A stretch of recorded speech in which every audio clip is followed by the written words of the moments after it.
Post the World, take 3, action. All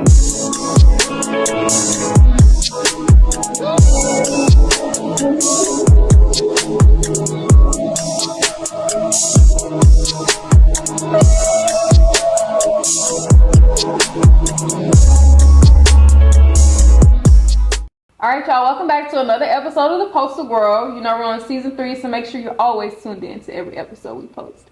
So today, our special guest is Caitlin.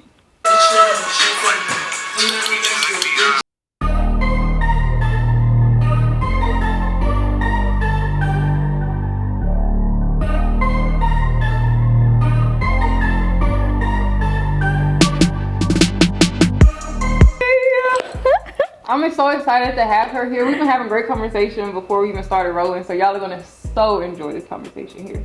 Hopefully, yes. So how are you? I'm doing well. Thank you for having me. Of course. We were talking before the cameras turned on. Yeah, Antoine had to remind us that we still have to record, so you know. Yes. Yeah, conversation was going really well. So I'm excited because, you know, I've seen you doing the podcast and I've seen you post with many people that I know around the community. So I'm excited to be a guest on this show on POSER Gworl. Okay. Y'all, we got some notoriety here. Yes, period. I love it. So tell the people, who is Caitlin McGill? Okay, so Caitlin McGill, I am a fashion blogger here in the Memphis community. I'm also an almost retired makeup artist, wedding makeup artist. I have my last wedding at the end of this month. I'm so excited about that. Yes. I've been doing this for 10 years, so I'm ready to wrap it up. She's a vet in the game. Yes, and I'm also the CEO and founder of the Creative Circle Agency, which is a social media and influencer marketing agency, creating vision to form a circle of connections. Period. Yes. That's why I really wanted her to give us some gems. And she's already been dropping them before the episode. So y'all, she's gonna give us some gems. I'm gonna try to for sure. So before we get into that, I saw on Instagram you did this thing for Fashion Week where you like do different outfits and different fashion weeks. Tell us where you got that inspo to do. Okay, so I've always wanted to go to New York Fashion Week, but my schedule had never allowed me to because with wedding makeup, I usually book myself for 40 to 50 weekends out of the year. And so I was never able to go. And what year was it? 2021 is when I started. I was like, you know what? I can't go to New York Fashion Week, so I'm gonna bring it to these Memphis streets. That's what I like to say. And so it just started in 2021. I shot with B and Allie. Shout out to them. They're photographers, local photographers here in Memphis. Shout out to Antoine too, though. Of course, the OG. Yes, we got to shoot. Speaking of that, we got to shoot. But no, so it started out with Allie and B. They did a wonderful job in 2021. And then after that, it literally, it had such a good feedback. It had really good engagement. I was like, well, let's just keep it going, make this an annual thing. Yes. So, and you'll notice if you go to my page at Caitlin McGill _. If you notice, you'll go to my page right now. Yes. Go follow her. If you go to my page, I like having annual things that I redo. So not only is New York Fashion Week a thing, I also do Black History Month. I do Women's History Month. I do 12 days of Christmas in December where I do giveaways. Yeah, so it's always a fun thing, and as an influencer, it just kind of keeps that content coming. But anyway, so yeah, New York Fashion Week, I continued it from 2021 up until this year, and the fall shows are always my fave. Spring shows are cool, but the fall show, well, technically spring, September is supposed to be the spring shows, but I always like to make it around fall because we are entering into fall season. So yeah, September I feel like is always the most poppin' for Fashion Week, where all the celebrities come in. Like February is cool, but I feel like September is when the celebrities really hit and the big time brands come in. For sure. I used to didn't even know that they did one in February and primarily knew about September. Yes, facts, me too. Completely agree with that. Yes. I heard about the February one not too long ago. Wait, they do too? Yeah. I found out about that when I really started posting about Fashion Week, when I started this whole thing. So yeah, and I didn't know that spring shows were in September and then winter shows were February because, you know, we're about to, it's kind of confusing, but I do what I want to do. Exactly. It's my platform, okay. So yes. Sure, okay, period. And you know, like, as being an influencer, I try to take advantage of like hashtags and think about the content that people coming out with. In September, people are prepping for fall. So that's why I want to bring out the fall fashion, use those hashtags to play off of that. So people, you know, are searching those hashtags and they come across my profile. And it's great info. Yeah, for great sure. Info for people. Yes. I saw it and I was like, where have you been? Yeah. I feel like that's what caught your attention to reach out. It is. Yeah, because literally you liked my post, and right after that you reached out. Yeah, Jordan texted me and was like, "Hey, Jemiah reached out. You want to do POSER Gworl?" She's like, "I think it'd be great." I was like, "Yeah, I'd love to, for sure." I'm quick with it. Yeah. I want you. Come here. Period. I love it. Okay. So stepping into influencer marketing, give your overall perspective of how you feel like the influencer marketing world is right now. Very saturated. Okay. It's very saturated, but it's also very fun. Mm-hmm. It's very fun because now all of the brands have started to realize the power that influencers have, and they have to have a marketing strategy around influencers. And so it's one thing that I have actually focused on in conversation when talking about marketing in general. It's not just about social media. Yes, influencers play into social media marketing, but it's not just about social media marketing these days. It's also the people behind the social media marketing, you know, the audience. How are you going to attract the masses? And celebrities aren't just the influencers now. It's, you know, the people who are just on social media, not on television, you know, mass marketing in a way. It's changed so much. It has changed a lot, and I really want colleges and universities to start tapping into influencer marketing, to offer that in their educational programs. Yeah. And so that's something that, I don't know, it's not necessarily been a goal of mine, but if someone was to reach out and be like, "Hey, would you want to be a part of this?" Especially at University of Memphis, my alumni, I would love to be a part of that for sure. But yeah, influencer marketing overall is very saturated, but also very fun, and it's a world of connections. That's crazy. For sure. Tell us, like, how does having an influencer marketer work? Like, how does it work having an influencer manager? Okay, so having an influencer manager, so like I mentioned earlier, the creative circle. So I have my social media marketing side of that, and then I also have the influencer management side of that, as well as influencer marketing. And so for brands, I can start up your ambassador program. I can host influencer events, but for actual influencers, I can be your influencer manager. And so what an influencer manager looks like, basically, I would manage all brand communications with brands that reach out to you for any partnerships, and then I would also pitch for you. Most managers these days only handle incoming, and they may pitch a little bit, but I really focus on pitching my clients because I want to be sure that they get the brand deals that they want, you know, and they aspire and they dream about. And so I always tell my clients, or people that I come across, prospect clients, I always tell them, honestly, the only time you really need an influencer manager is if you're overwhelmed with your schedule and you feel like you can't handle the communications, or you just have a massive audience and you are getting the incoming brand partnerships, but you're not really getting the partnerships that you've dreamed about, and you feel like you're in a good spot to where you can pitch.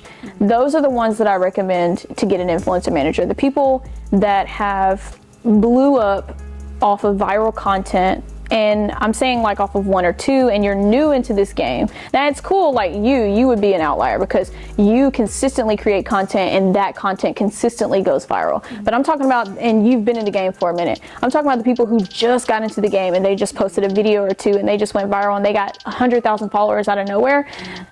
I feel as though, yes, I can help you out in the game, but there's going to be so many questions that you have in the beginning. We may want to start off with a strategy session at first instead of me being your manager, because it's going to be so many things that you don't know. You really need to get the reins first. You really need to learn the game and learn how brands communicate, learn how they work before you sign on an influencer manager. Yeah, because I've signed those type of clients, and it was just a lot. It was a lot. And yeah, I was like, you know what? Like, I think you do better on your own for right now so you can learn the game. Then come back to me once you've learned the game. For sure. Yeah. How does it work as far as when the brand deals come and you get paid from the brand deals? Do you pay managers up front? Do you get money from when the brand deals come? How does that work? So it's just different. You know, different managers set up their pricing differently. Most managers work off commission.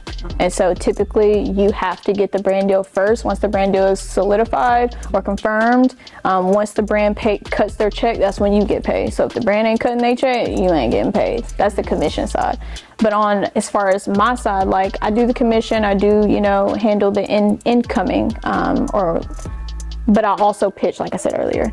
And with the pitching, that does, because there's so much that goes into pitching. Like, I have packages where I may pitch 40 brands per month, 60 brands per month, 20 brands per month. It's kind of scaled around whatever fits the client's budget. And so with that, I do charge a retainer because I'm gathering insights from your social media platforms. I'm giving strategy. I'm creating pitch decks. I'm also creating pitch templates, email templates, and I'm also pitching those through email, Instagram, and then communicating with those brands, researching, all that. So that more so comes with the retainer. But just with incoming, it's just commission. Commission only, yeah. And is it a contractual basis where you do it for this amount of time, or how does it work? So me, just from learning up front, I always do a 30-day trial because I'm like, listen, Linda, I just don't know, because I had one situation where it was a breach of contract, and I'm like, you know what, let's just go ahead and split. It is what it is. I think it helps, a 30-day trial helps to protect not only myself, but also the client. Because it's like, if we go 30 days and we see that our communication styles may not be matching up, or just whatever, something changes, you just have a change of mind. It was only 30 days, so we good. And then after 30 days, you can do it 3 months, 6 months, 9 months, 12 months, whatever you decide. It's fine, up to you. How long have you been doing this? I have been doing, I launched the Creative Circle, surprisingly, in April.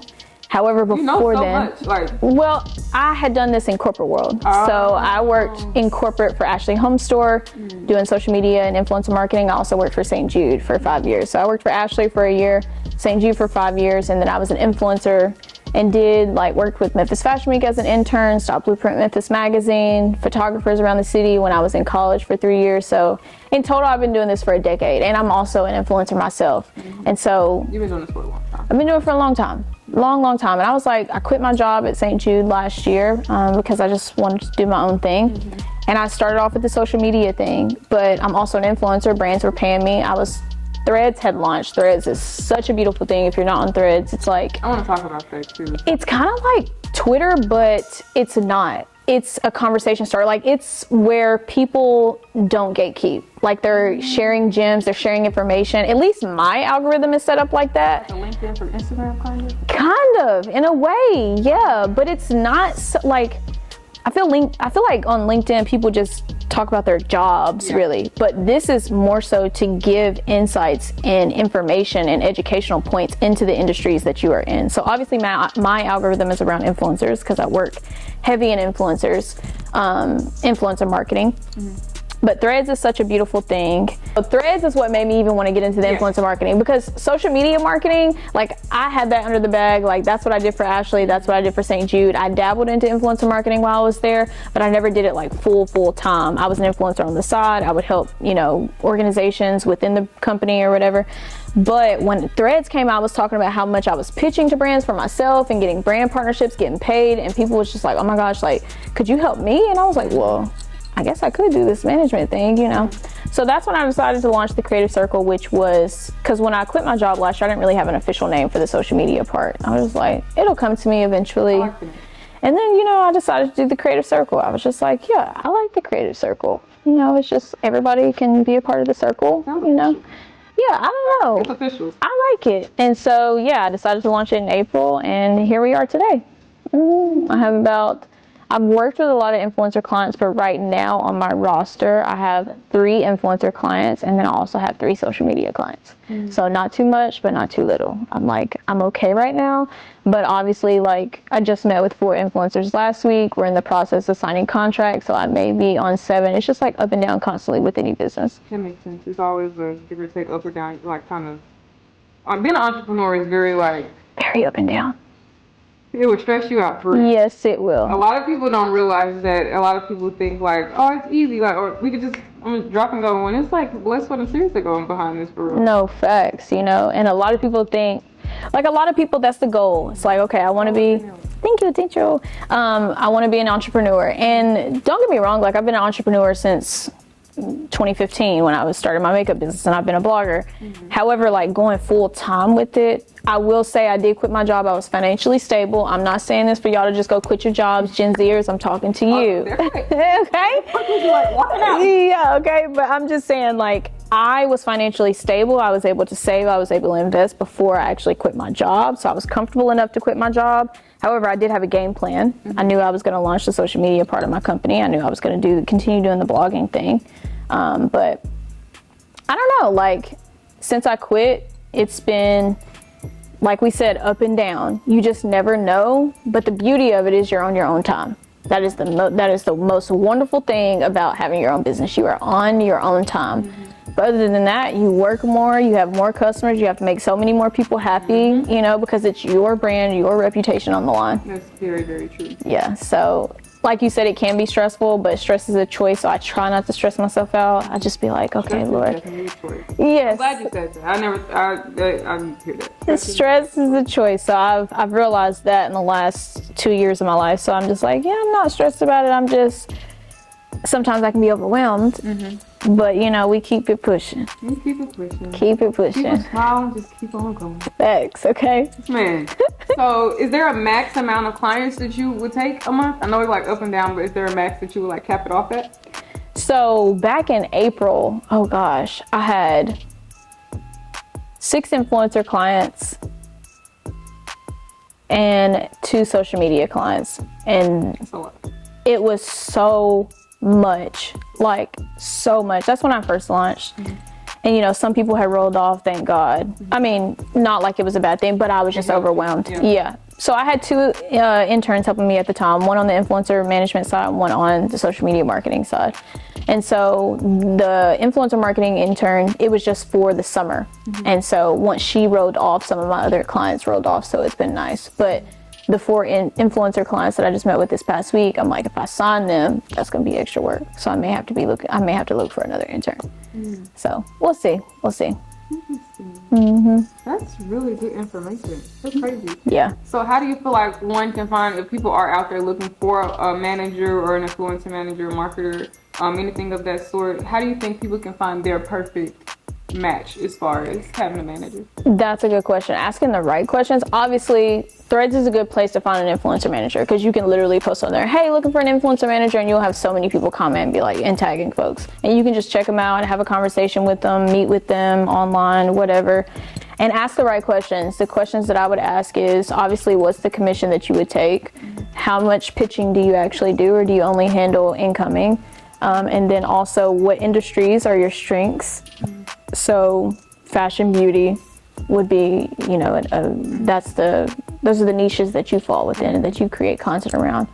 You wouldn't fit a manager who mostly pitches clients for tech. You know, that it doesn't work out that way, because 9 times out of 10, they don't really know how that industry works, and also they may not know how to negotiate pricing because they don't know how that industry works. And then they don't have contacts in that industry either if they wanted to pitch you at all. So yeah, I think the main thing is asking, like, what are your strengths? I mean, what industries and niches do you typically work in? That's going to be your number one question. Then obviously, like, the commission, what does your operations look like? How often do we meet? Stuff like that, for sure. Because you want a manager who's going to be involved and they respond to your emails within 24 hours, you know, which I always tell my influencer clients, I will respond to you within 24 hours, but brands, I at least give 48 hours, because sometimes I just need a moment to really think about the situation and how we're going to go about it in the negotiation.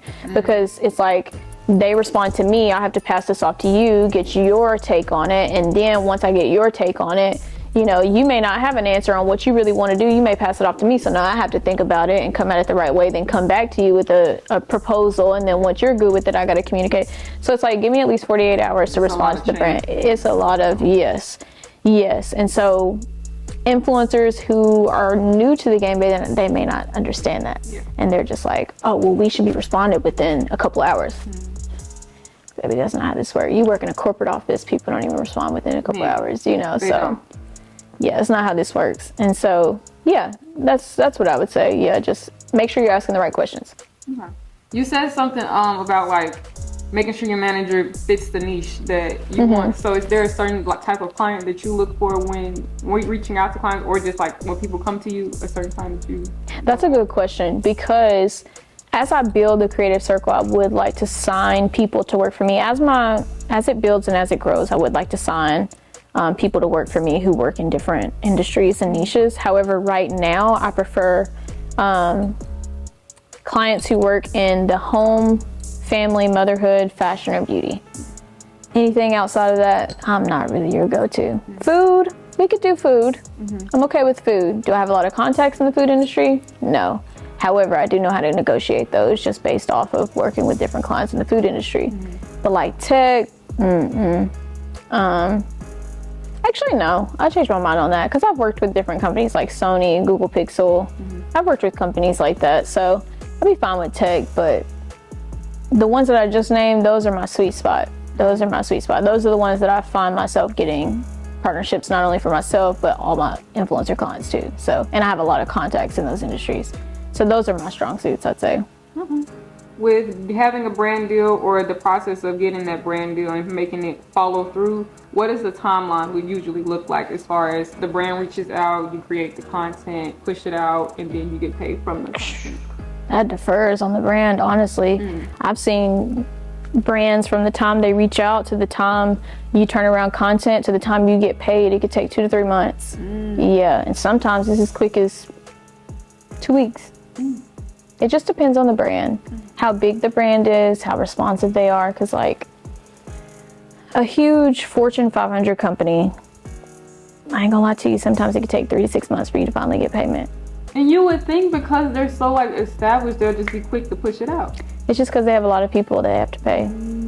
So they're waiting on, to get payment out. But, and that's why I tell a lot of my influencer clients, yes, let's have the big Fortune 500 companies on the board as aspiring. Because I always sit down with my clients up front when we have our intake meeting. I always ask them, like, what are some brands that you aspire to work with? So those are going to be their bigger brands, obviously.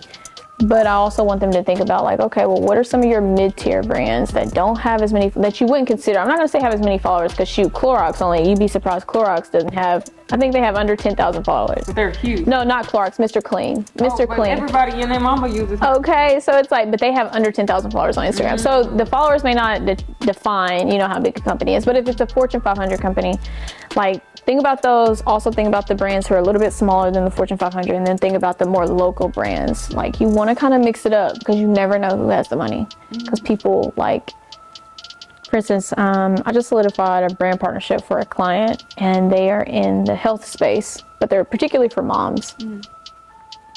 And they just got a lot of investments. They're a startup company, so you wouldn't think they have a lot of money, but because they are a startup company, they have a lot of investment money. And because they're in the health space, it costs a lot of money to be in the health space. So yeah, they definitely got some shmoney, and they're gonna pay my influencer clients some shmoney too. So yeah, and then I get paid off Exactly. of that. So you always want to get those big deals because you get benefits. For sure. All right, tell us about the largest brand deal you've ever secured for your client. So the largest brand deal I've ever secured for a client was actually for a health company called Nurture Genomics. And they are a company who basically helps moms get tested, helps mothers get their babies tested for different diseases that may be genetic or that aren't necessarily genetic. And I think they test them for over 200 or 400.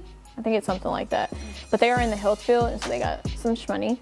Yes, for sure. And so I'm not going to disclose how much because it technically could be breach of contract, but that was the biggest brand deal that I've ever gotten for a client, and I was very excited about that. That actually happened last month. Yeah. So yeah, I was happy about that. Thank you. I appreciate that. Congratulations. Can you tell people like the percentage of commissions, or do you usually do a set one? Do you usually gauge it? How do you do it? So 15%. A lot of influencer managers do 20, and so I wanted to be able to compete. And so I did 15%. It's like, because at the end of the day, I'm just communicating with the brand. But now I realize I do a lot more than just that, because I have to create contracts for influencers, constantly negotiating, constantly thinking about, okay, how are we going to play this to make sure that you get the best bang for your buck, And all the influencer has to do is just create the content and post. And so for right now, 15%. But we may increase that. We don't know yet. Yes. Charge your work. I always say. Period. Okay. Tell us what are some 3 good tips, going back into Threads, 3 good tips on how to utilize Threads to grow. Okay, yes. I love Threads. And the reason I love Threads is because Threads is similar, like I said before, it's similar to Twitter, but it's not Twitter. So a lot of people try to use it some people try to use it like Twitter, but I forgot what his title is, but his name is Moseri. He's something for Instagram. So when Threads first launched, he said that Threads is meant to be a conversation starter. And so basically how I use it to grow is I constantly share tips on influencer marketing. For instance, if I just pitched 13 brands for my influencer client last week, I talk about, hey, I pitched 13 brands and here's how it went. 5 brands responded with contacts, 4 brands didn't respond at all. I had 2 brands confirmed to do a gifted collaboration, and then I had 1 brand actually want to do a paid partnership for a 4-figure deal.